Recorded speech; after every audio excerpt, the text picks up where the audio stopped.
días desde Machala, Ecuador. ¡Guau! ¿En serio? Sí, en serio. ¿Transatlántico? ¡Guau! Transoceánico. Sí. Bueno, yo le pasé el link a mi mamá, a ver si se conecta, porque bueno, en Quito. Pásenle a su familia, en serio les digo. Yo ya le pasé a mi mamá también. Ahora, bueno, ya va subiendo. Ya empezamos.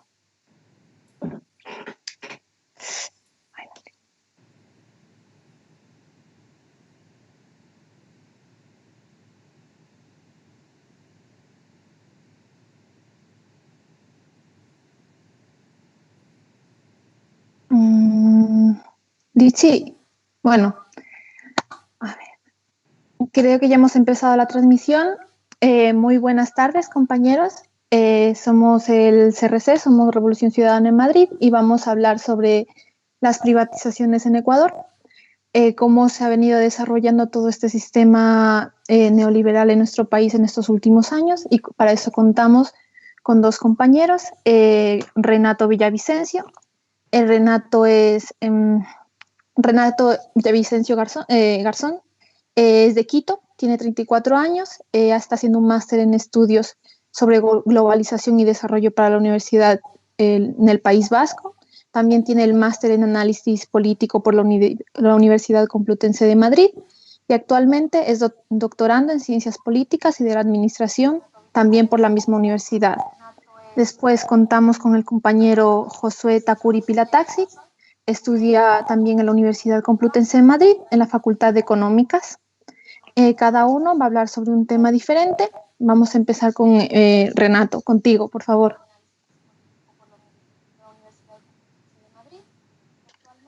Vale, Andrea, muchas gracias.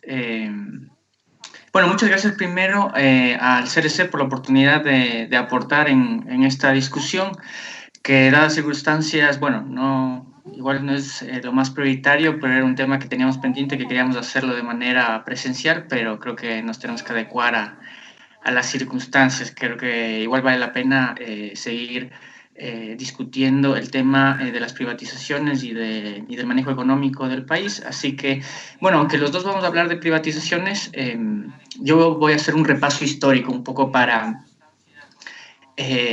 tener claro cuál ha sido el desarrollo y las características particulares del caso ecuatoriano de las privatizaciones, que no ha sido igual y que en cada país en América Latina ha tenido sus matices.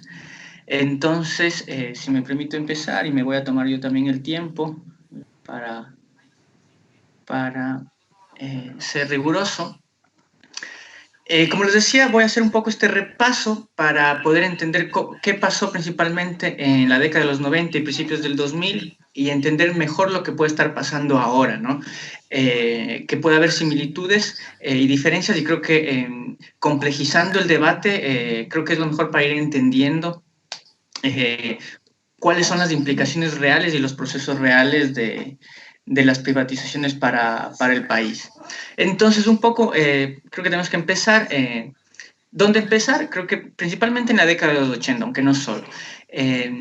Las privatizaciones son parte de algo más grande, ¿no? De todo un dogma económico, de una escuela económica de ajuste estructural bajo la línea del neoliberalismo, que empieza principalmente a implantarse en el mundo con los gobiernos de Margaret Thatcher en Reino Unido y de Ronald Reagan en Estados Unidos, y lo que luego se denominó el consenso de Washington, ¿no? Todas estas condicionalidades o estos procesos de ajuste macroeconómico que se planteaban para todos los gobiernos, especialmente en América Latina, a través de condicionantes de deuda, de préstamos de deuda para los gobiernos. El Fondo Monetario Internacional creo que ha sido la principal institución, la que más nos suena, creo que a todos y todas ahora, sobre cómo este organismo internacional, este prestamista internacional, que es con lo que los gobiernos han firmado las cartas de intención, estos acuerdos en los que el FMI se compromete a entregar el financiamiento y los gobiernos se comprometen a aplicar estas reformas macroeconómicas, ¿no? Que no solo es las privatizaciones, sino todo un ajuste de reducción del tamaño del Estado, una reducción del funcionariado público, ampliar la base fiscal o una estructura fiscal de impuestos más regresiva, o sea, que paguemos todos igual y no progresiva, que sería lo más justo de alguna manera, quien más tenga que más pague, entre otras. Para el caso concreto, como les decía, aunque empezamos en los 80, donde empezó, si queremos ser más riguroso, en Chile empezó desde 1973 con la dictadura militar de Augusto Pinochet. En este sentido, fue un laboratorio en el que se puso en práctica varias de estas reformas y muchas de las empresas públicas, y especialmente bancos públicos, se privatizaron desde la década de los 70 en Chile, que luego eso, el resto de Latinoamérica se fue como igualando desde la década de los 80. Y ahora, para el caso ecuatoriano es particular, porque Ecuador de alguna manera llega un poco tarde, digamos, ¿no? Llega un poco tarde a esta ola privatizadora. Las primeras cartas de intención son ya con Osvaldo Hurtado con Osvaldo Hurtado, perdón, pero ya la aplicación del proceso privatizador de las empresas públicas o del patrimonio público empieza en 1992 con el gobierno de Sixto Durán Ballén. Entonces, y para poner en contexto, Ecuador en ese tiempo, al momento, contaba con pocas empresas públicas relativamente, porque eso es relativamente comparado con el resto de América Latina. Como ejemplo, Ecuador tenía 170 empresas públicas, incluyendo empresas mixtas y de propiedad municipal.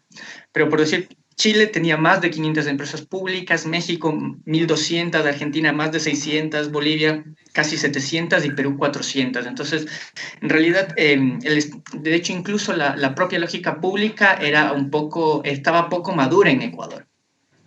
Aunque eso no quita que estas reformas estructurales, más allá de lo tardío o de lo poco desarrollado del patrimonio público de las empresas públicas en Ecuador, no quita que haya tenido una influencia mayor en nuestro país. Sí, más allá de que no hayan tenido la misma profundidad que en otros países, me refiero. Entonces, aquí empieza un poco este recorrido cronológico que vamos a hacer, y aquí quiero hacer hincapié en que me basé bastante en el trabajo y en los trabajos de Andrés Chiriboga, sociólogo ecuatoriano, que ahora mismo es parte del Observatorio de la Dolarización, que algunos y algunas conocerán, sobre el proceso de privatización, especialmente del sector eléctrico en Ecuador. Entonces, que sí nos da una buena idea de lo que pasó de manera general. Entonces, ahí fui acoplando algunos datos históricos de otros trabajos de otros autores y autoras.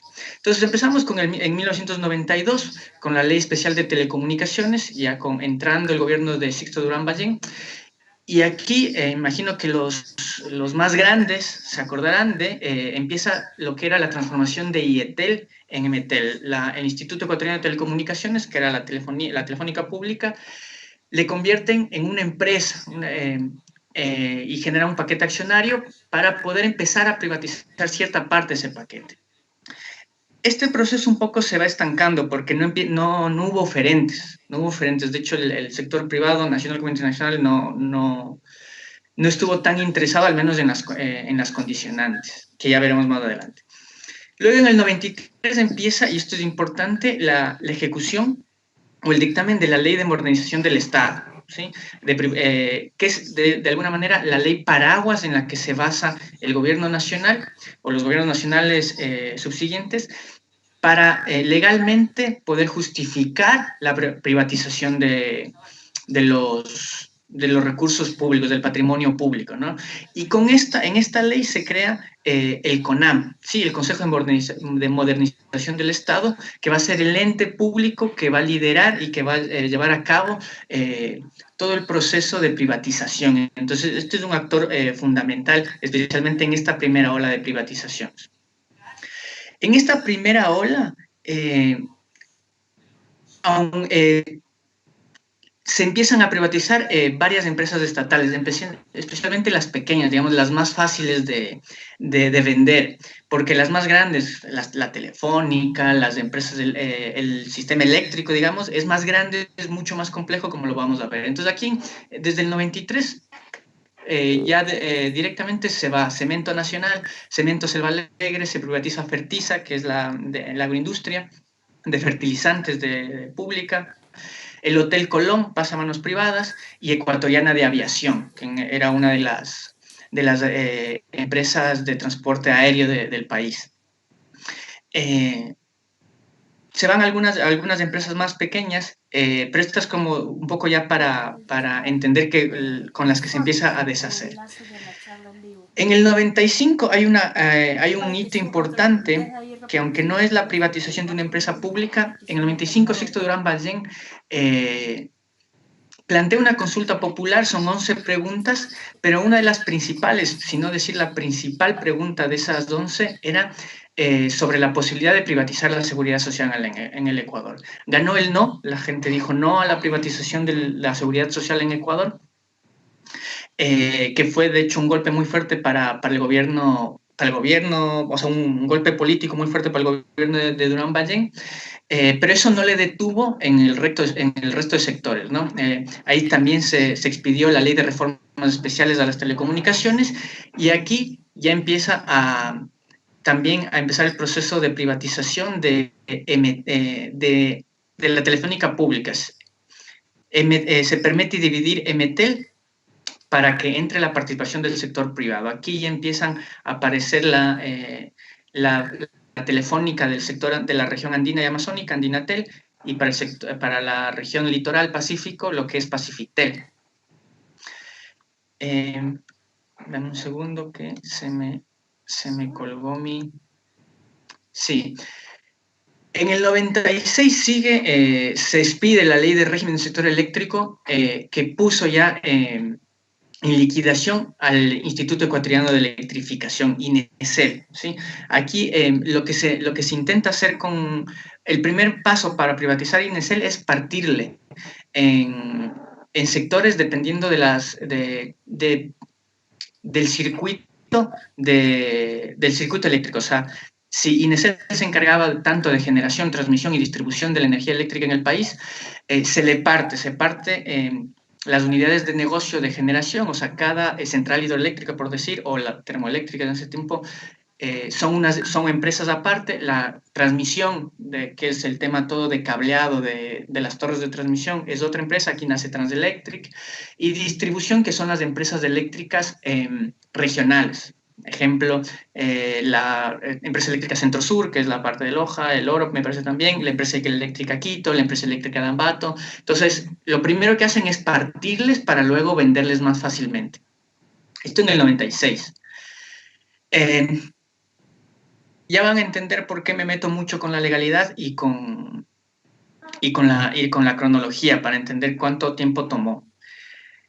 En el 97, aquí ya termina de separarse Andinatel y Pacifitel, Emetel en estas dos, con el objetivo de ser privatizadas, y el objetivo con el tiempo fracasa porque nadie quiere un paquete accionario que no sea más del 49% que muchas veces se le quería dar. Entonces, en el 2008, ya con el gobierno de Rafael Correa, más bien se fusionan todas las telefónicas, Pacifitel, Andinatel y en ese tiempo Alegro, que fue creada en el 2003 para formar la Corporación Nacional de Telecomunicaciones, empresa pública. Entonces, ahí nomás ya vemos cómo los intentos de privatización del sector de telecomunicaciones fracasan, más allá de los intentos y de las motivaciones que tenía no solo el gobierno nacional, sino las propias élites y partidos políticos.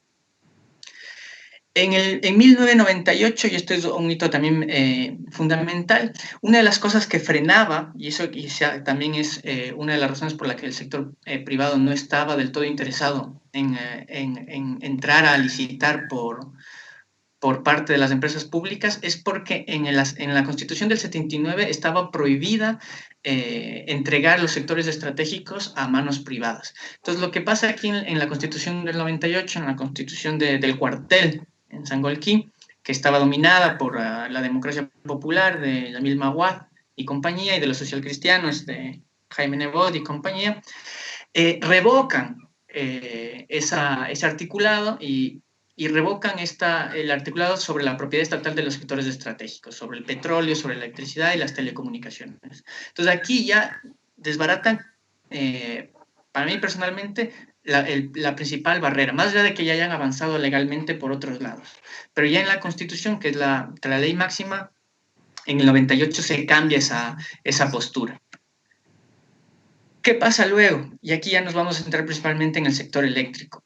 Aquí entra el presidente, el presidente encargado, Gustavo Noboa, que es el encargado de, más allá de que Yamil Maguad dejó estableciendo, redactando estas leyes, con el tema de la dolarización, el feriado bancario y el golpe de Estado, Gustavo Noboa sigue el proceso de privatizaciones, ¿sí? No lo para, ¿sí? Y el de la dolarización también, aunque eso es un caso aparte.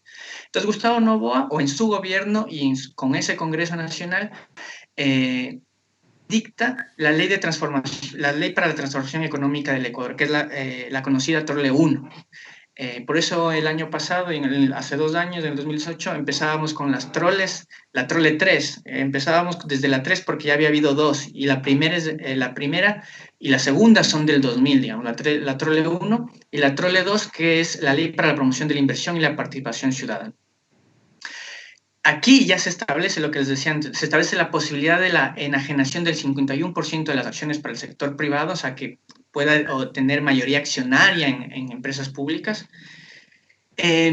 Y esta también va también modificando, actualizando la ley de modernización del Estado, ¿no? Entonces, para que las empresas privadas puedan prestar servicios públicos y puedan explotar recursos de propiedad del Estado. Entonces, como que van buscando cada vez más que a través de la legalidad, de las normas jurídicas vigentes en el país, sea posible la privatización y la operatividad y la operativización de esa privatización, ¿ya?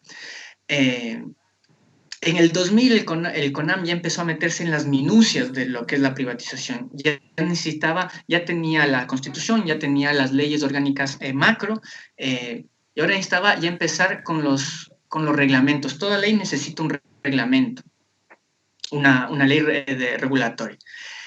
Empieza con las regulaciones de antimonopolio, sobre concesiones, manejo de tarifas, suministro de servicios, transacciones internacionales con electricidad, varias. O sea, luego hay una minucia de normativas medianas e incluso menores específicas para cada empresa pública que el CONAM tiene que empezar a trabajar y cambiarlas, porque tiene que, de alguna manera, transformar toda la lógica de normativa ya no solo desde lo macro, desde la Constitución, pero también para los sectores específicos y para las empresas específicas. Entonces eso es mucho trabajo y es mucho tiempo. La idea era reformar los estatutos de 19 empresas públicas del sector eléctrico que iban a ser subastadas. Y aquí el ejemplo de la empresa eléctrica Quito es particular, y ahí sigo el trabajo de Andrés Chiriboga.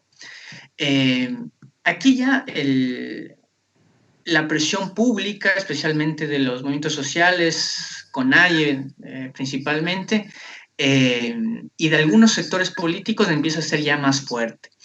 En diciembre del 2000, el Tribunal Constitucional dicta la inconstitucionalidad de algunos articulados de la Ley Trole 2, especialmente lo concerniente a la privatización de sectores estratégicos. ¿Sí?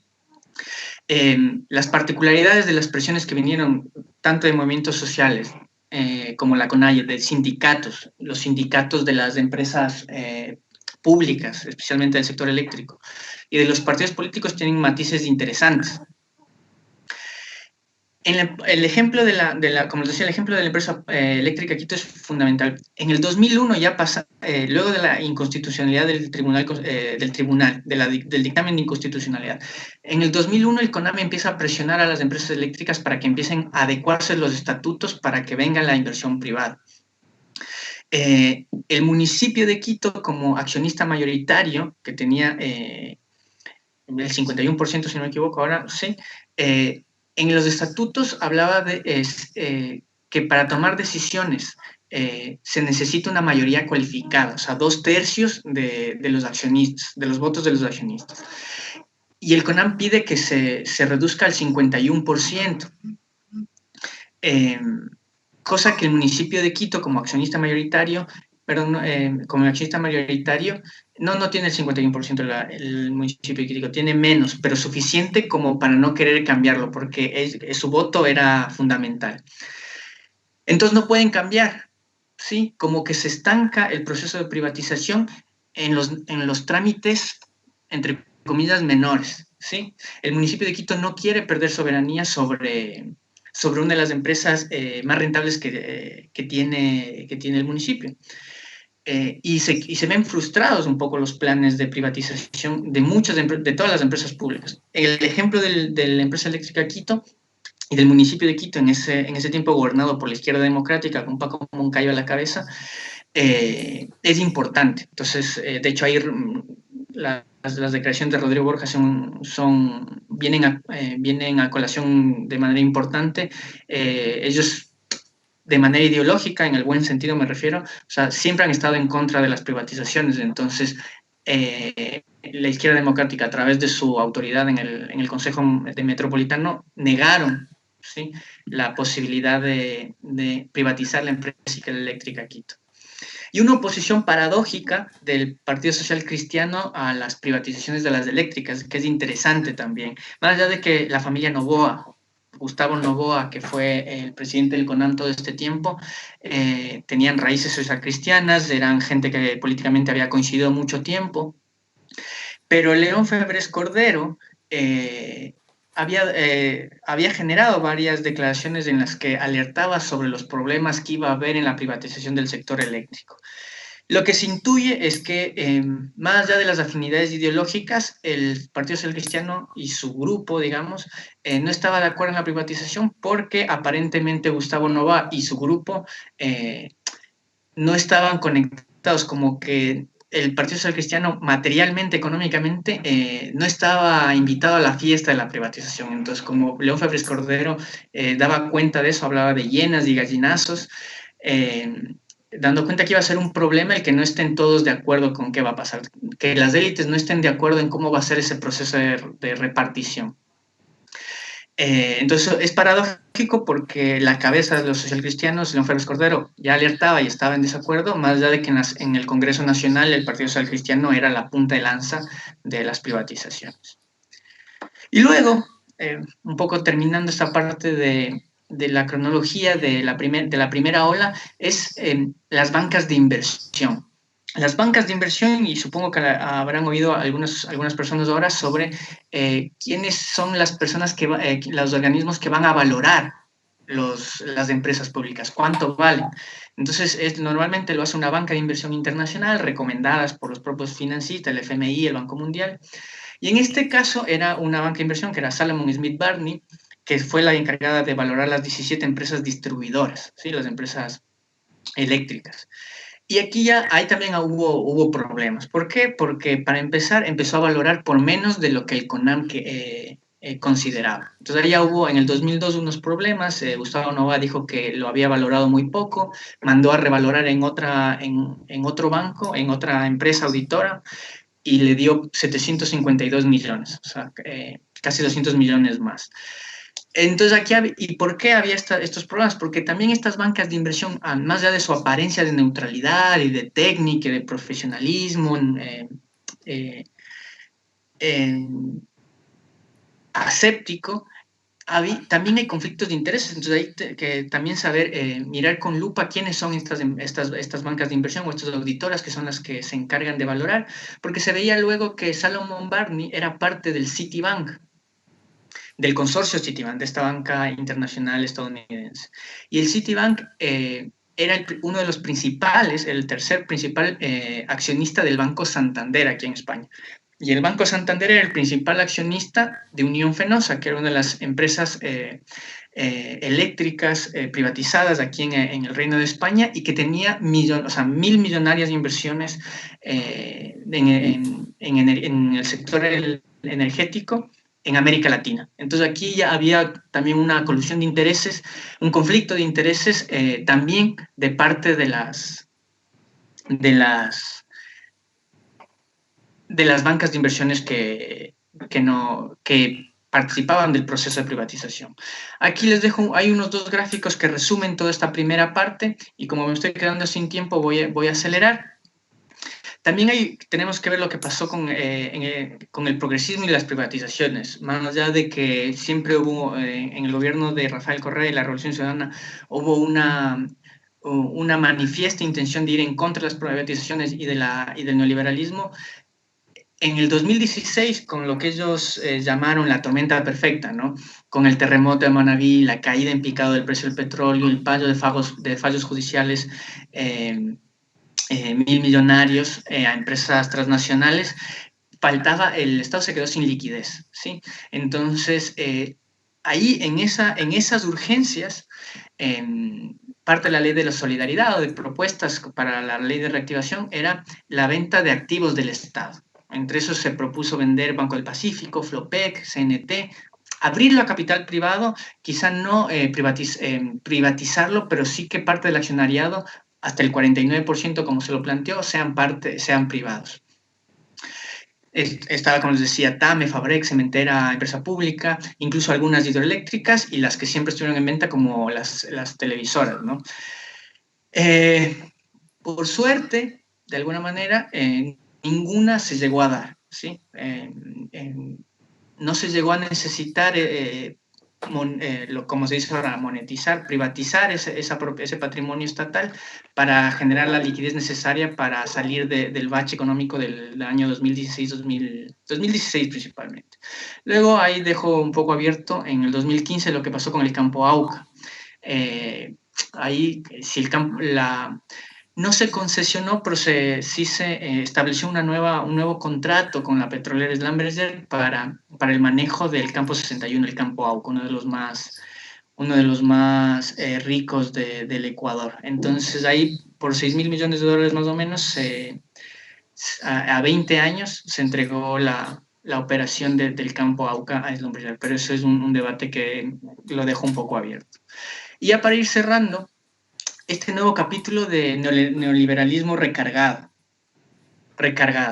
En el 2017, ya ni bien empezó el gobierno, se da cuenta de que nos damos cuenta el vuelco al modelo neoliberal del gobierno, con todo su gabinete, con sus propias declaraciones públicas y con su accionar, especialmente la presentación de la ley Trole 3 en el 2018 y la posterior fallida, pero ley Trole 4 en el 2019, con estas figuras, ¿no?, que empiezan a revivirlas. Se incluye en el veto presidencial de la ley Trole 3 la legalidad del arbitraje internacional, lo que ya en el gobierno anterior se había dictado su inconstitucionalidad, los TBIs, que ya muchos ya lo conocen, los tratados bilaterales de inversión. Se los trata de revivir y de hecho todavía hay un proceso en Corte Constitucional actualmente sobre la reinterpretación de ese articulado. Desde marzo del 2009, aunque ya había negociaciones antes, se firma un nuevo acuerdo con el FMI y uno de los compromisos, igualmente estas cartas de intención, uno de varios, de tantos, es la monetización de activos que permanecerán bajo propiedad pública, pero cuyos derechos de concesión serán otorgados a socios privados.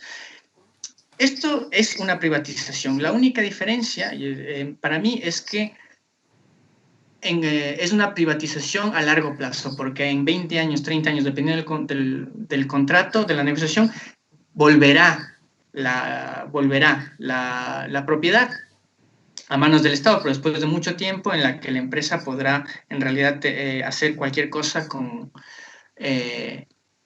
esas empresas, ¿no? Ya bajo la mira están evidentemente CNT, Refinería de Esmeraldas, Banco del Pacífico, algunas hidroeléctricas, el bloque Sacha, que es ahora mismo, como dicen, la joya de la corona, el campo más productivo. Y las bancas de inversiones que ya empiezan a aparecer, al menos para CNT, es Ernst & Young, que es una de las principales auditoras en el mundo. Entonces habrá que ver también con lupa qué intereses tiene esta Ernst & Young en este proceso de privatización.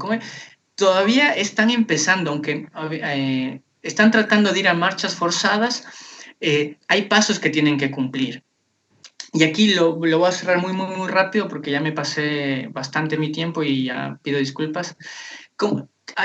¿qué es lo principal que salta a la vista? Que las privatizaciones primero se enmarcan en un proceso mucho más amplio, como les decía, el neoliberalismo, pero el neoliberalismo no es un fin, es un medio. Entonces también hay que entender la lógica geopolítica de Estados Unidos y Europa. ¿Qué pretende las potencias mundiales, las regiones mundiales, con aplicar el neoliberalismo a mansalva en nuestra región? ¿Sí? El neoliberalismo no es un fin en sí mismo, ¿no? Es un medio para algo más, para tener el control de recursos, de soberanía,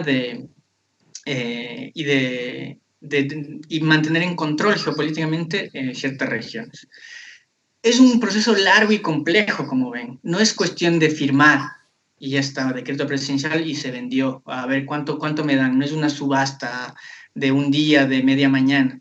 Entonces, es necesario identificar sus actores, ¿no? Entonces, como les decía, ¿por qué hacía mucho hincapié en la parte legal e institucional? Porque estas etapas son necesarias solventarlas, no solo para operar dentro del derecho, sino para dar confianza al inversionista privado de que su inversión no podrá ser denunciada, subvertida y o reclamada, ¿ya?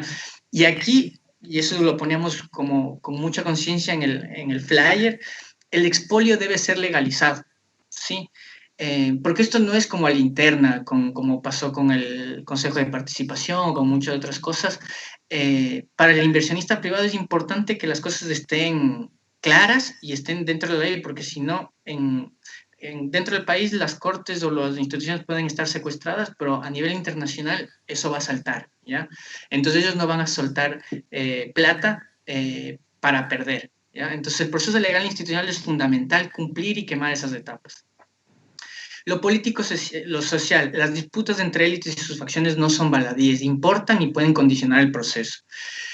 Por dentro y por fuera de las instituciones, como les decía, las propias peleas entre las élites por repartirse el pastel, esto de las hienas y los gallinazos, las declaraciones de Jaime Nebot ahora mismo de estas etapas, el que no está de acuerdo con la monetización, sino más bien con la administración privada, pero no privatización, que sigue en esta lógica paradójica de los socialcristianos.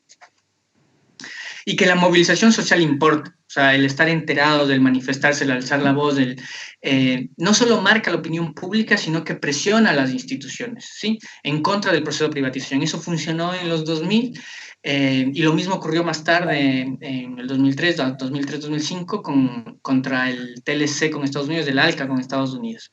Entonces, también entender todos estos actores y sus roles, como hemos visto, ¿no? Actores locales, los partidos políticos, gobiernos, movimientos sociales, sindicatos, las élites locales, que eso no se ve, no es público, pero no nos podemos enterar, leer entre líneas de cuáles sus posiciones y de cuáles son sus intereses concretos en este proceso. Y especialmente también no perder la pista a los actores internacionales, porque también tienes intereses más allá de su halo, de ese velo de neutralidad, de tecnocracia. Tienen interés en las instituciones financieras internacionales, FMI, Banco Mundial, las bancas de inversión y las empresas transnacionales. Entonces, esto un poco para cerrar, espero que me hayan comprendido, estoy abierto para las preguntas más tarde y cierro aquí. Muchísimas gracias por estar presentes. Muchas gracias, Renato. Ha quedado claro cómo la privatización, el saqueo, el expolio se hace a través de la forma legal. O sea, no es necesario y recurrir a la ilegalidad para llegar a todo esto. Ahora les doy paso al compañero Josué. Él va a hablar sobre por qué se privatiza y a quién perjudica y a quién beneficia esta privatización que ocurre en el Ecuador. Te doy paso a ti, Josué, y muchas gracias a ti, Renato. Bueno, buenas tardes a los aquí presentes en Europa y buenos días. Pues, sí, buenos días todavía en Ecuador. Bueno, sí, como dijo Andrea, voy a hablar un poco sobre lo que es las privatizaciones desde el aspecto económico. La verdad, en un inicio tenía pensado hacerlo sobre todo una parte más, digamos, teórica. Después se me vino la idea intentar hacerlo más desde el punto de vista del Ecuador. Pero según la situación actual y viendo cómo está el país, me decidí por volver a retomar la parte más teórica, por decirlo así. Voy a ver si se puede compartir el PowerPoint. Y ya. Tenía elaborado aquí. Aquí. Ya. El por qué se privatiza. Primero, para que se privatice un activo del Estado, tiene que haber sido creado por el propio Estado. Por lo tanto, primero hay que ver por qué se crea ese activo o por qué interviene el Estado en lo que sería el mercado. Primero hay que tener en cuenta que el mercado por sí solo no se puede regular. Eso de la mano invisible no existe. Y por lo tanto, el Estado debe intervenir para paliar esos fallos del mercado que puede ocasionar cierta en la sociedad. El Estado tiene diversas herramientas para intervenir en el mercado. Y cuando el Estado interviene es para generar el estado de bienestar, el llamado estado de bienestar, que en Ecuador durante la época de la Revolución Ciudadana se le llamó summa causae, que es lo que venimos diciendo el estado de bienestar, que está muy presente sobre todo en Europa y como vemos no está tan presente, por ejemplo, en Estados Unidos. En el estado de bienestar lo que se trata es de proteger en cierta forma a la sociedad y no dejar, como digo, todo al mercado porque no lo puede todo. Dependiendo de cómo se origina ese fallo en el mercado, por ejemplo, hay diversos fallos. Cómo se origine el origen, hay diversos fallos de mercado. Por ejemplo, tenemos fallos en la competencia perfecta. Para que me entiendan un poco, se supone que en un mercado de competencia perfecta, el precio viene dado por el mercado y no por los empresarios. Entonces, por ejemplo, en un fallo de competencia perfecta, ese podría ser un monopolio natural. ¿Cuál puede ser esto? Las hidroeléctricas, ya que el mercado en sí, la propiedad privada, los inversores, al tener unos costes fijos tan altos, va a ser difícil que quieran invertir en construir una hidroeléctrica que vaya a beneficiar, sabiendo que toda esa construcción de esa hidroeléctrica tiene externalidades, repercute en el bienestar de toda la sociedad. Pero al tener, como digo, unos costes fijos tan altos, el sector privado no va a tener incentivos para entrar ahí.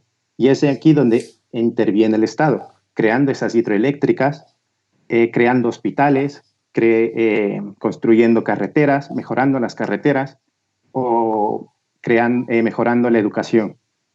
Otros tipos de fallos, tenemos la rivalidad y exclusión, en la cual me detendré un poquito más adelante, pero la rivalidad y exclusión quiere decir que todos los bienes y servicios se dividen entre bienes públicos y bienes privados, dependiendo de si son rivales o no rivales y si tienen exclusivos o no exclusivos. La rivalidad quiere decir que, por ejemplo, solo cuando uno utiliza dicho bien o servicio, digamos que se va gastando. Si yo utilizo una camisa, con el tiempo la voy a ir gastando. Tiene menos... repercute en el valor, digamos, de dicho activo. Y la exclusión es que por esa misma camisa solo la puedo utilizar yo. Quiero decir, es de mi propiedad y la puedo utilizar únicamente yo. Cuando la tengo puesto yo, no lo puede utilizar otra persona porque es mía. Eso es de la exclusión. El origen también puede ser en información imperfecta. En este caso puede ser, por ejemplo, información asimétrica, cuando los bancos pueden tener un exceso tienen más información que los depositantes. Por ejemplo, durante la crisis del feriado bancario, los bancos y las instituciones financieras tenían más información que el resto de agentes económicos. Esto es un fallo porque en un mercado perfecto la información debería ser para todos. Todos tendrían que tener la disponibilidad de acceso a la información. Y mercados incompletos, por ejemplo, los seguros. Y aquí viene, por ejemplo, la seguridad social. La parte privada, la inversión privada, no va a tener incentivos para, por ejemplo, ofrecer un seguro de desempleo. Porque en casos como el actual, un aumento excesivo de desempleados quebraría a ese supuesto seguro privado de desempleo. Entonces tiene que intervenir el Estado para dar seguridad a los ciudadanos de que aunque pierdan el empleo van a tener alguna fuente de ingresos. Lo siguiente que me gustaría explicar un poco es el por qué se privatiza. Como expliqué un poco antes, existen fallos de mercado y por eso entre el sector público. Pero también existen fallos en el sector público, que es la justificación que se da para la privatización. Y aquí, por ejemplo, hay que tener en cuenta lo que son los bienes públicos. Como decía antes, los bienes pueden ser, son de rivalidad y exclusividad. Y se dividen en estos tipos de bienes. Por ejemplo, bienes privados puros, bienes públicos puros, bienes de pago, bienes de recursos comunes. Alguien podría pensar que, por ejemplo, la sanidad o la educación son bienes públicos, pero no, la educación, sanidad, teóricamente hablando, son bienes privados puros, porque tranquilamente se les puede excluir y son rivales. Los bienes públicos puros vienen a ser las Fuerzas Armadas, el alumbrado público, la justicia. ¿Por qué digo que la sanidad y la educación son bienes privados puros? Porque la empresa privada o las empresas, el mercado puede poner un precio para poder acceder a dicho servicio, a la educación, a la sanidad. Digamos como en Estados Unidos. La sanidad no tiene una sanidad pública fuerte, la mayoría es sanidad privada, porque la empresa privada puede entrar en dicho mercado y por lo tanto excluir a cierta parte de la población que vea que no le va a traer más beneficios. Los bienes de pago son bienes que son exclusivos, pero no hay rivalidad, como por ejemplo la televisión de pago, y los bienes de recursos comunes son bienes que son rivales, pero no tienen exclusividad, como el pasto de un ganado o el agua del río. Puedes acceder sin que te excluyan de ello. Y por eso digo que hay que tener en cuenta que los bienes públicos, por ejemplo, como decía, sanidad y educación, no son bienes públicos, sino son bienes privados. Otra cosa es que el Estado dé servicio en este mercado. Es muy diferente que produzca, por decirlo así, sanidad o educación el Estado a que sea netamente un bien público. Los fallos del sector público los he dividido en tres, que es la burocracia, los políticos y los lobbies. Los fallos en la burocracia viene a dar que primeramente, todos quieren maximizar su utilidad. Y esto es algo que desde que te entras en economía o ADE, administración de empresas, etcétera, te lo repiten una y otra vez. Todos quieren maximizar la utilidad. Y algo que te enseñan, y como decía antes Renato, es por este dogma económico, es que hay que maximizar la utilidad. Las empresas lo que buscan es maximizar la utilidad, pero también el sector público. Y aquí lo he dividido en burocracia, políticos y lobbies. En la burocracia hay una teoría de Niskanen que dice que el comportamiento monopolista de la burocracia se basa en infraestimar los costes y sobreestimar los beneficios. Por ejemplo, las carreteras que se construyeron aquí en España. Costes altos y en realidad el beneficio fue nulo. Por eso a la larga se tuvo que rescatar a las carreteras. ¿Eso de dónde viene? De los fallos del poder que tiene la burocracia en las decisiones de los gobiernos. El otro es de los políticos. Los políticos normalmente lo que quieren es, como dije, maximizar la utilidad, que en este caso es obtener el máximo número de votos y a la vez estar el máximo tiempo posible en el poder. Esto que lleva, sobre todo, a tomar decisiones cortoplacistas, lo que viene a ser de los 4 años que dura el gobierno o 6 en otros países. No llevan a cabo políticas a largo plazo la mayoría, ya que no les ven beneficio a su objetivo, que es eso, conseguir votos y mantenerse en el poder. Y el otro fallo del sector público son los lobbies, los grupos de presión. Existe una gran cantidad de grupos de presión, como puede ser la banca, que ejerce presión sobre el sector público, farmacias,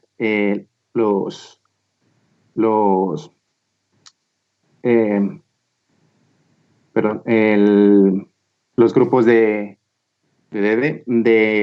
trabajadores también ejercen para cada uno buscando su propio beneficio. Los sindicatos, ya sea de la patronal o sindicatos de trabajadores, son lobbies, grupos de presión que ejercen al final una influencia sobre las decisiones que toman los gobiernos. Aquí no se tiene en cuenta una palabra clave, que son las externalidades positivas que tienen ciertos activos del Estado o ciertas activos del Estado o actividades del Estado del mercado, que da el mercado. Por ejemplo, las hidroeléctricas, como decía, o un mejor ejemplo en el que se ve es la educación. La educación, aunque como vimos es un bien privado puro, tiene externalidades positivas, porque si a la gente se le educa, se le da una educación gratuita, de calidad, eso va a mejorar a la larga va a mejorar la productividad de esta persona.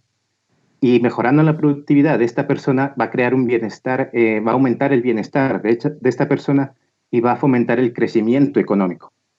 Y si esto lo dejamos, la educación, a la parte privada, no va a tener incentivos para que toda la población se eduque, porque está menospreciando la externalidad positiva que tiene la educación. Pero como decía antes, aunque pensemos que es un bien público, no es un bien público, es un bien privado. Esto es un poco sobre todo lo que quería hablar del este. Y ahora voy a hablar sobre otra cosa, pero yo voy a dejar de compartir. Ya. Como vemos, como he explicado así, es un poco más teórico. El mensaje sobre todo por el que quería, digamos, hacer esto más teórico que, digamos, político, es que al final en la teoría te dan justificaciones para ambas situaciones, tanto la privatización como para que el sector público dé servicio a estos bienes o servicios. Al final la decisión es una decisión política. Es el Estado, el gobierno de turno, el que decidirá si prefiere tener en cuenta externalidades positivas o negativas de que el Estado provea dichos servicios o dichos bienes, o prefiere la liberalización del mercado, teniendo en cuenta que eso puede acarrear problemas de desigualdad y otro tipo de problemas que a la larga pueden ser peores para el país. Mi punto en sí es que la decisión es política, no hay ideológica. Y lo que se debería pedir a los gobiernos de todos los países en general es objetividad, que tengan claras y digan sinceramente cuáles son sus preferencias. Si prefieren proteger a los trabajadores, si prefieren proteger a los ciudadanos o prefieren proteger a las empresas y a los grandes capitalistas.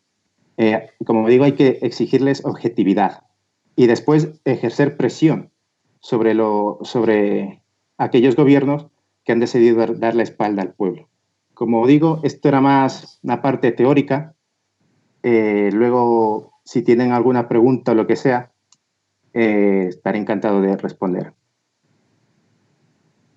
Muchas gracias. Bueno, antes de empezar con las preguntas, quería yo también hacer una pequeña reflexión. El cambio, tendríamos que tener un cambio de paradigma, que es más importante, la deuda o la vida. Estamos en un mundo finito en el que los recursos se van a terminar, todo lo que son los recursos primarios en algún momento se van a acabar y no vamos a tener más. Entonces es importante saber que por lo menos el Ecuador hasta estos últimos años tuvo unos recortes en salud y en educación. Hubo también una condonación de la deuda a aquellos sectores financieros pudientes en el Ecuador, mientras las clases más pobres se veían más en peligro, y por eso nos encontramos en la situación actual, donde se ha primado a la deuda en vez de a la vida. Bueno, vamos a ver los comentarios si hay alguna pregunta. Por lo menos hay algunos comentarios donde dice un compañero: los socialcristianos simplemente no dejan vender porque entre los ricos y sus partidos, Creo y Socialcristiano, no se ponen de acuerdo en quién se lleva más. También había otro comentario rectificando a Renato, en el que decía que la CONAM era de 1993. Vale, sí. A ver, el gobierno no explora que el gobierno no explote ni pague impuestos a los trabajadores ni a las clases medias, sino a la clase alta, que obliga a pagar los impuestos para que el Estado tenga ese fondo para la sanidad pública. Es un tema bastante coyuntural. Y no sé lo que pensáis sobre los comentarios.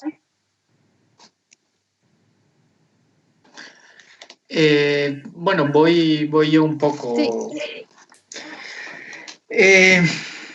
A ver, sobre este tema, voy a atar un poco con lo que me hablaba también Josué sobre el tema este de los fallos, ¿no? Que yo no necesariamente les llamaría fallos, aunque es la palabra técnica, pero más bien son unas naturalidades que hay ahí. O sea, la burocracia no es mala en sí, es una necesidad de una institucionalidad, de que hay un andamiaje para que el Estado opere. Los políticos, que de alguna manera en un sistema democrático serían de elección popular, con todos los problemas, los pros y contras que tiene eso, y los lobbies que siempre están ahí, ¿ya? Que siempre están presionando para satisfacer intereses. Entonces, más bien, ¿qué tan fuerte es un Estado para poder mantener esta idea de soberanía interna? Así como pensamos, como cuando hablamos de soberanía, es como soberanía para afuera, o sea, que no haya países o entidades transnacionales o extranacionales que nos condicionen. También hay que entender esa soberanía para adentro, ¿no? O sea, que hasta qué punto las élites pueden condicionar la actuación del Estado. Entonces, ahí entra el tema de la disputa de élites, ¿ya? Y en Ecuador particularmente, creo que hay que, en esta idea de complejizar, Ecuador, cuando hablamos de las oligarquías, las élites de Ecuador, o no sé, como cualquier sinónimo y eligiendo el que más nos parezca, no son élites homogéneas, ¿ya? Solo por decir, las élites guayaquileñas y las élites quiteñas no tienen siempre los mismos intereses, y la vida nacional la vida política nacional se ha ido condicionando en base a quién gana esa disputa, esa correlación de poder entre las élites guayaquileñas o del litoral con las de... Y eso ha pasado incluso, podemos irnos muy atrás, ¿no? Incluso a los inicios de la República. Entonces, claro, dicen, bueno, que si Creo por aquí, que los socialistas por acá, que, bueno, en Quito también está, digamos, de la élite bancaria, Fidel Egas, para ponerle un nombre. También están detrás del telón, y eso digo, hay que entender que no debería ser sorpresa que dentro de las élites también haya disputas, y que esas disputas, como lo ponía, también ralenticen, o ya no solo ralenticen, sino condicionen cómo va a ser el proceso. Que se le dé a quién, que se le dé a cuál, que se peleen por esto, que se peleen por este otro, su capacidad de ponerse de acuerdo, y que en Ecuador no siempre ha sido... no siempre se han puesto de acuerdo. Más bien creo que en los últimos 10 años había una razón para ponerse de acuerdo entre las élites. Ya vemos que ya se les acabó, o se les va acabando esa excusa. Eso por lo pronto. De ahí, para también un poco ir pasándonos la pelota con Josué. Sí, sí se me escucha, sí. Bueno, yo, como decías, claro, digamos que el nombre técnico es fallos del sector público, ¿no? Pero sí, tiene razón, son cosas que van intrínsecamente a lo que, digamos, lo que es la maquinaria del Estado. Digamos que eliminar la corrupción, que alguien te diga que va a eliminar completamente la corrupción, es que es prácticamente imposible. Lo que hay que intentar es minimizar el impacto de la corrupción. Digamos que eso digo, eso sí es populismo, el de que te digan voy a eliminar la corrupción al 100%. Siempre habrá por más pequeño que sea el caso, siempre va a haber. Pero como digo, el Estado lo que debe hacer es minimizarlo. Pero como lo que mi punto de exponer es que esos digamos que son los argumentos en los que se basan la gran mayoría de los defensores de las privatizaciones al momento de defender estas, que son la corrupción, los fallos, estos fallos, por decirlo técnicamente, que hay en el sector público. Y luego sobre un comentario que decía Andrea sobre el impuesto de la coyuntura nacional actual, lo que ha hecho básicamente el gobierno ha sido crear un nuevo impuesto. Un impuesto directo porque afecta directamente a la naturaleza de los rendimientos del capital, que es decir, el trabajo, etcétera. Ha creado un nuevo impuesto a la renta, básicamente. Y es verdad, en una época en la que te baja la demanda, te baja la producción, meter un impuesto es lo más antinatural que existe en teoría económica. Y si vas a aumentar el impuesto, tiene que ser sobre todo a las grandes empresas o a las grandes compañías. Pero poner un impuesto hasta a los trabajadores, a personas, creo que el salario medio en el Ecuador es de 500 o cerca de $500. Es decir, que prácticamente la totalidad de los ciudadanos vamos a tener que pagar este impuesto, incluso los que ya no tienen recursos. Por eso la medida económica es un disparate completo. Y en segundo lugar, crear este consejo de sabios, creo que era. Bueno, sabios entre comillas, notables. Entre comillas, ya existen los mecanismos para esto. Crear esto es un disparate completo, no tiene un sinsentido. Y aparte de hablar de la tardanza que ha habido para intentar implementar las medidas económicas, que lo peor es que lo van a empeorar aún más, a diferencia de otros gobiernos que desde un inicio ya empezaron a tomar acciones, pero eso quiere decir. Chicos, yo tengo varias preguntas para vosotros. Como en los comentarios dice, para Renato, ¿solo una asamblea constituyente puede revertir lo que está haciendo el actual gobierno o simplemente la Corte Constitucional podría detener lo que está haciendo? ¿Cuál es tu opinión? Para Josué sería, ¿las privatizaciones que pretende este gobierno las podrá hacer? Y finalmente, eso es para cualquiera de los dos o los dos, de acuerdo a la teoría de la sanidad y en educación son bienes privados. Pero ¿es posible que exista algún cambio o reformulación teórica como resultado de la crisis del COVID actual? Vale, vuelvo yo. A ver, para no abrir como demasiado el tema, porque ya sería demasiados melones abiertos, para como todavía estar circunscritos al tema de privatizaciones y en la actualidad. A ver, según las últimas declaraciones del ministro René Ortiz, del ministro de Energía y del gobierno, a pesar de toda la que está cayendo, sus intenciones de privatización y de, como lo llaman ellos, monetización, que es un bonito eufemismo,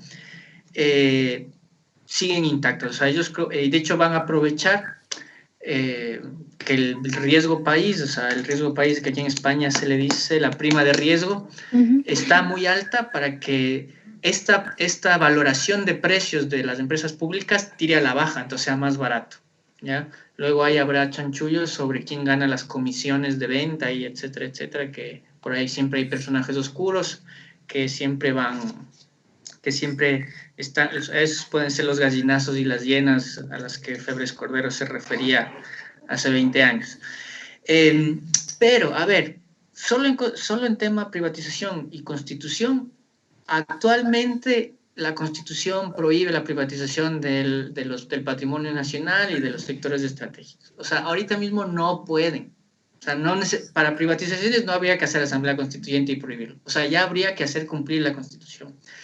Y a eso me refería con el tema de, quizá a la interna, con un gobierno con un Estado, ya no solo secuestrado, o sea, no solo el Ejecutivo, sino las otras ramas, control social, judicial, electoral, etcétera. Eso, si todos están de acuerdo y cooptados y secuestrados, pueden hacer de la ley lo que quieran, papel mojado, limpiarse. Sí, pero a nivel internacional, ya eso no sé si sirva, pues. Y más cuando quieres meter plata de por medio, invertir, para decir. Entonces, al menos la ley máxima en el país es todavía la Constitución del 2008 en la que está prohibido. Entonces, es más bien de hacer cumplir la ley.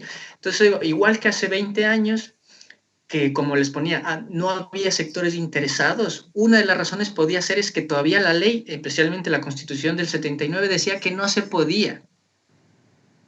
¿Ya? Entonces, una demanda de cualquier actor podría hacer, o sea, devolver, o sea, hacer nula esa venta, ¿ya?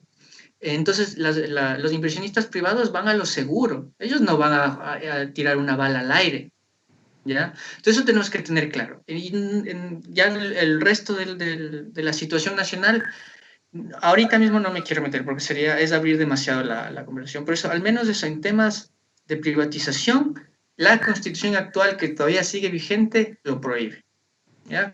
Más allá de que le llamen monetización o concesiones, lo que sea, ya está prohibido. Entonces, por ese lado no haría falta otra asamblea constituyente. Sí. ¿Y tú, Josué, por favor?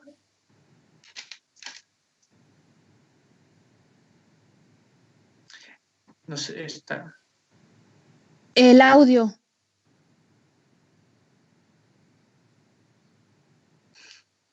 Ya, perdón. La primera pregunta era sobre la... para ti era las...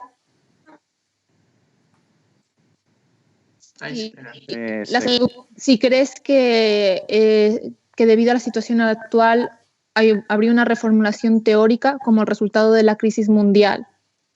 Una reformulación teórica, sinceramente no creo que vaya a haber reformulación teórica porque en sí no hace falta una reformulación teórica. Lo que hace falta es que la actividad o el sentido del Estado, de los estados cambie. Me refiero o más participación ciudadana, que las actividades, las políticas de los estados cambien a favor de la ciudadanía. No hace falta reformular la teoría, simplemente hace que esas prácticas, esas políticas estén al servicio de la sociedad y que la sociedad, la ciudadanía, ejerza presión, tenga participación para velar que estas políticas sean en beneficio de esta misma. No en el contexto del COVID actual, personalmente creo que yo la verdad soy un poco más pesimista. No creo que se vaya a salir una sociedad mejor. Yo creo que el sistema capitalista va a seguir siendo muy fuerte si es que la sociedad y los ciudadanos no tomamos parte activa del cambio. Y no sé si había otra más. Sí, hay dos preguntas más y ya sería, por ejemplo, sería al compañero Joyce. ¿Cómo se establece o de qué depende que un bien o un servicio sea privado o no? Y específicamente dice, me refiero al gráfico que estaba dividido en 4 partes, sobre la parte superior derecha del cuadro. Me parece que ponía privado, puro. Sí, se refiere, los bienes privados puros son aquellos que son completamente exclusivos y tienen exclusividad y rivalidad. Por ejemplo, vamos a ir con lo contrario, un bien público puro, como es las Fuerzas Armadas, la Defensa Nacional. En caso de guerra, digamos que hay guerra en Ecuador, un país extranjero lo invade, las Fuerzas Armadas no van preguntando a cada ciudadano si es que ha pagado los impuestos, si es que ha pagado ese precio para que el Estado le pueda defender de esta supuesta invasión extranjera.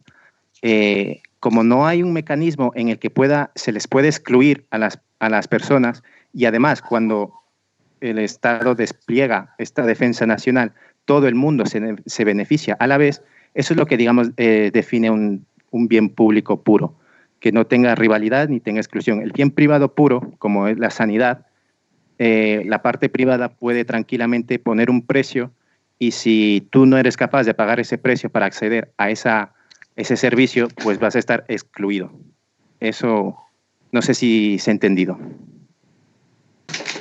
Y por último, para los dos, sería las condiciones para la dolarización ya no se dan, se están perdiendo liquidez. ¿Saldremos de la dolarización?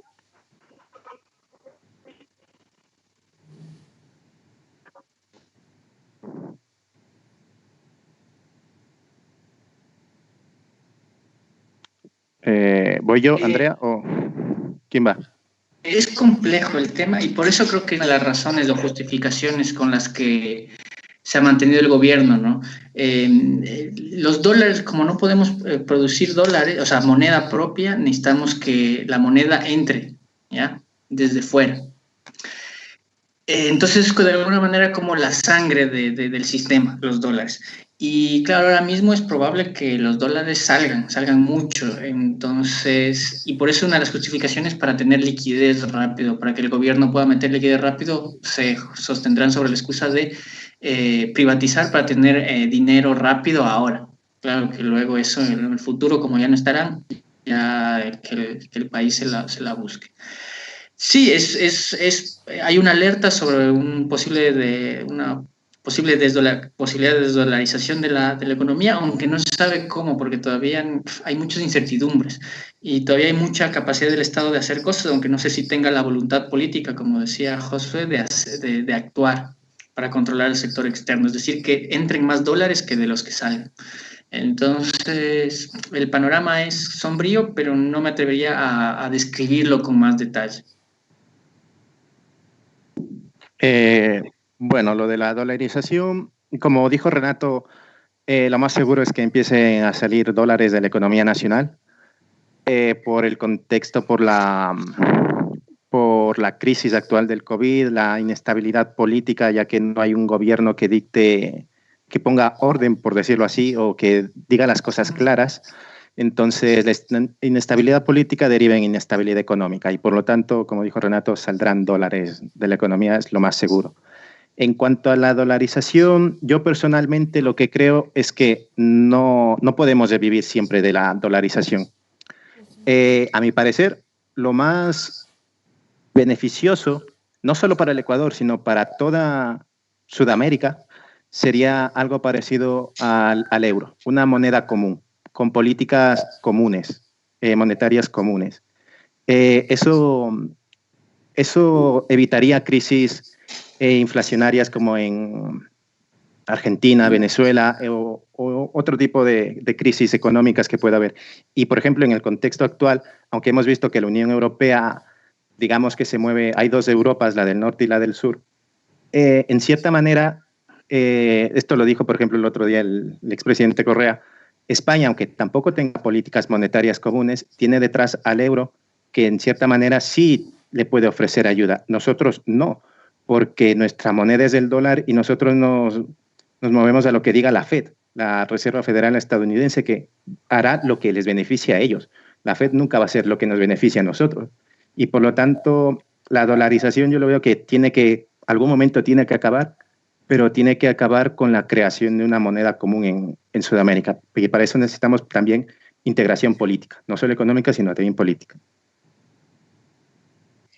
Vale, yo creo que las últimas preguntas y vuestras conclusiones finales, vuestras ideas finales. Vale, dicen, ¿quiénes pueden modificar lo que la mayoría del pueblo pide? Disminuir asambleístas, eliminar sueldos vitalicios a exmandatarios, a personas ineptas.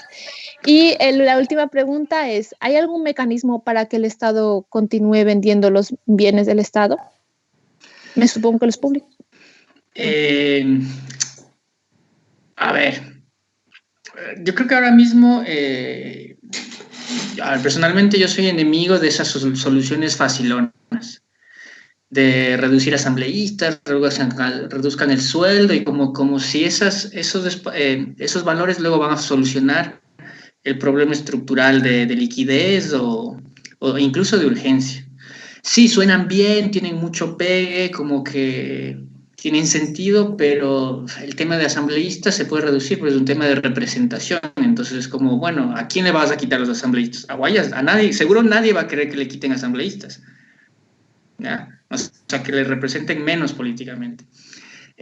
O sea, que es un problema muy complicado, o sea, porque es un tema, claro, están poniendo por encima el dinero sobre temas de valores y criterios democráticos.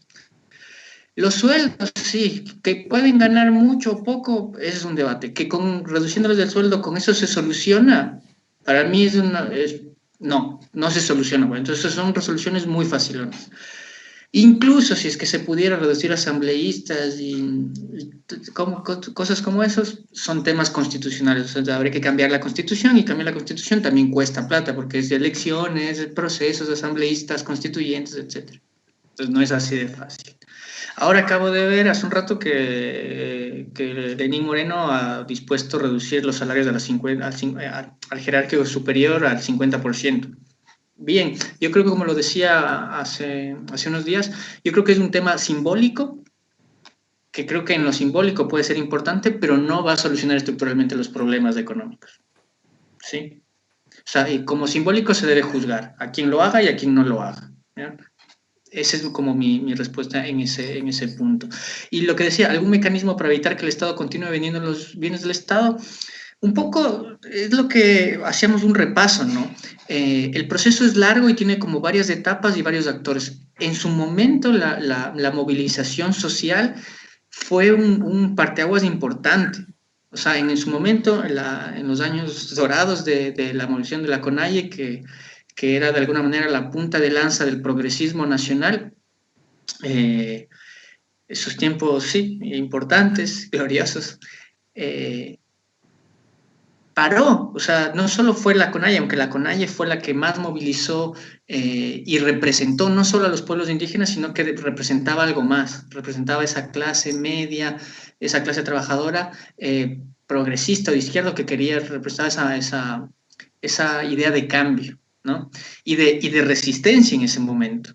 Ahora mismo tenemos que de alguna manera también buscar la manera de actualizar esa resistencia.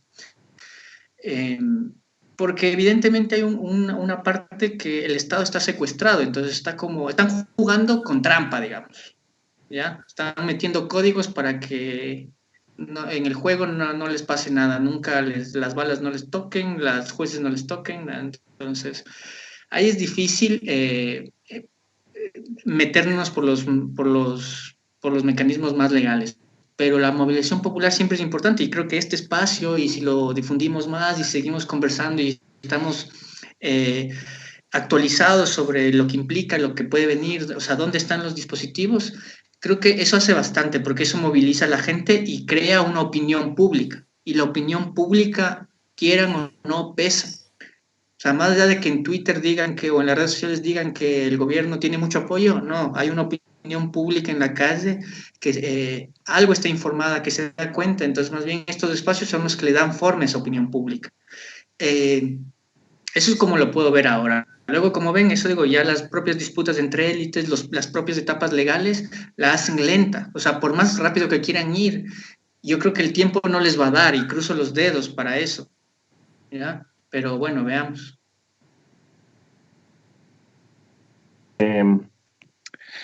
Bueno, yo como decía Renato, lo de reducir sueldos y reducir asambleístas es más simbólico que otra cosa, no va a solucionar nada. El que reduzcan el sueldo a los asambleístas no va a traer una solución al país.